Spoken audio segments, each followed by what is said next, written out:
On poursuit dans un monde de start-up et d'innovation ici à Grand Est Innovation, co-organisé par Synintra, Elan et le CNAM. Et j'ai le plaisir d'échanger avec le fondateur de Synintra, Jonathan Hubret. Bonjour. Bonjour.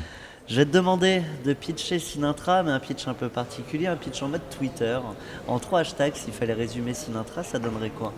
Alors, je dirais réseau entrepreneurial, startup, hashtag startup forcément,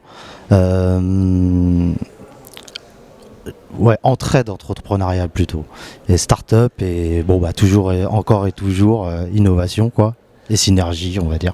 Alors tout ça réuni, tous ces mots-clés, ça donne quoi? Alors tout ça, tous ces mots-clés, ça veut dire, alors ça vraiment c'est le premier réseau digital de pépinières et d'incubateurs d'entreprises. Il n'y en a pas d'autres qui ressemblent à ça. Il y a d'autres réseaux pro, mais la nature des informations qu'on retrouve sur ce réseau, c'est vraiment ce qu'on appelle de l'entraide entrepreneuriale, et je pense que c'est ce qui manquait un petit peu dans le quotidien des startups. On a des établissements, même des fois la région qui aide les startups, mais cette dimension d'entraide, je crois qu'elle manquait vraiment. De start-upper à start-upper, et on se rend compte, et encore une fois, ça s'est imposé comme ça. C'est pas moi qui ai décidé de créer ce réseau dans ce sens, mais ça s'impose comme ça. Donc ça veut dire quoi? Ça veut dire que les startups expriment aussi un besoin, et que c'est un constat. Ce réseau, c'est ce que les startups ont décidé d'en faire. C'est ce que les startups ont décidé d'en faire exactement, et parce qu'elles collent vraiment à leur quotidien, quoi, à leurs besoins au quotidien. Et alors, les startups, c'est pas qu'à Paris, et c'est important de le dire, et c'est aussi pour ça qu'on est là aujourd'hui. C'est aussi pour ça qu'on est là aujourd'hui, et c'est vraiment dans la continuité de l'ADN de Synintra. Ça a toujours été depuis le début de vouloir décloisonner les régions et de créer des synergies avec tout le monde. C'est-à-dire de ne pas rester... Alors oui, nous, on vient de Paris. Moi, je suis moi-même hébergé dans une pépinière à Paris, la pépinière 27.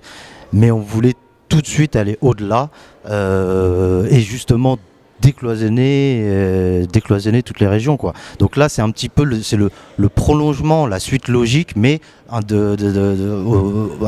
un niveau physique, quoi. Depuis le début, on voulait créer des événements et aller au-delà du digital.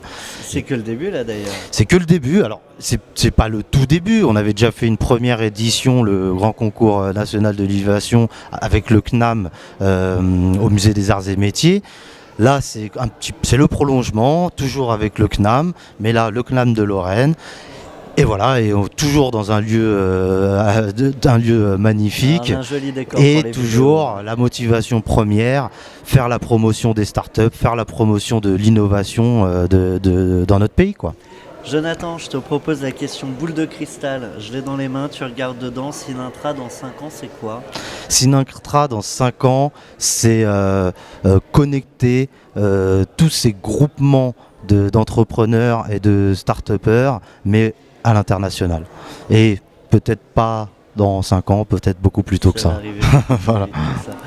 Écoute, c'est le moment du fast cam. Tu peux regarder les start-upers les yeux dans les yeux. Tu regardes la caméra et tu as 30 secondes et carte blanche pour leur dire ce que tu veux. Alors, moi j'ai envie de vous dire que ce projet-là aujourd'hui m'anime, parce que j'en deviens passionné, parce que créer des contacts, créer des synergies et voir que ça se concrétise, ça me passionne.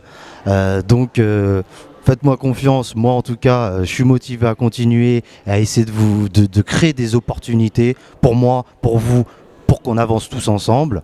Et j'aimerais aussi pas donner de conseils, parce que il n'y a pas de conseils à donner. Enfin moi, tous ceux qui donnent un peu des conseils préfets, genre sur des sujets bien spécifiques, je trouve que c'est toujours hors propos.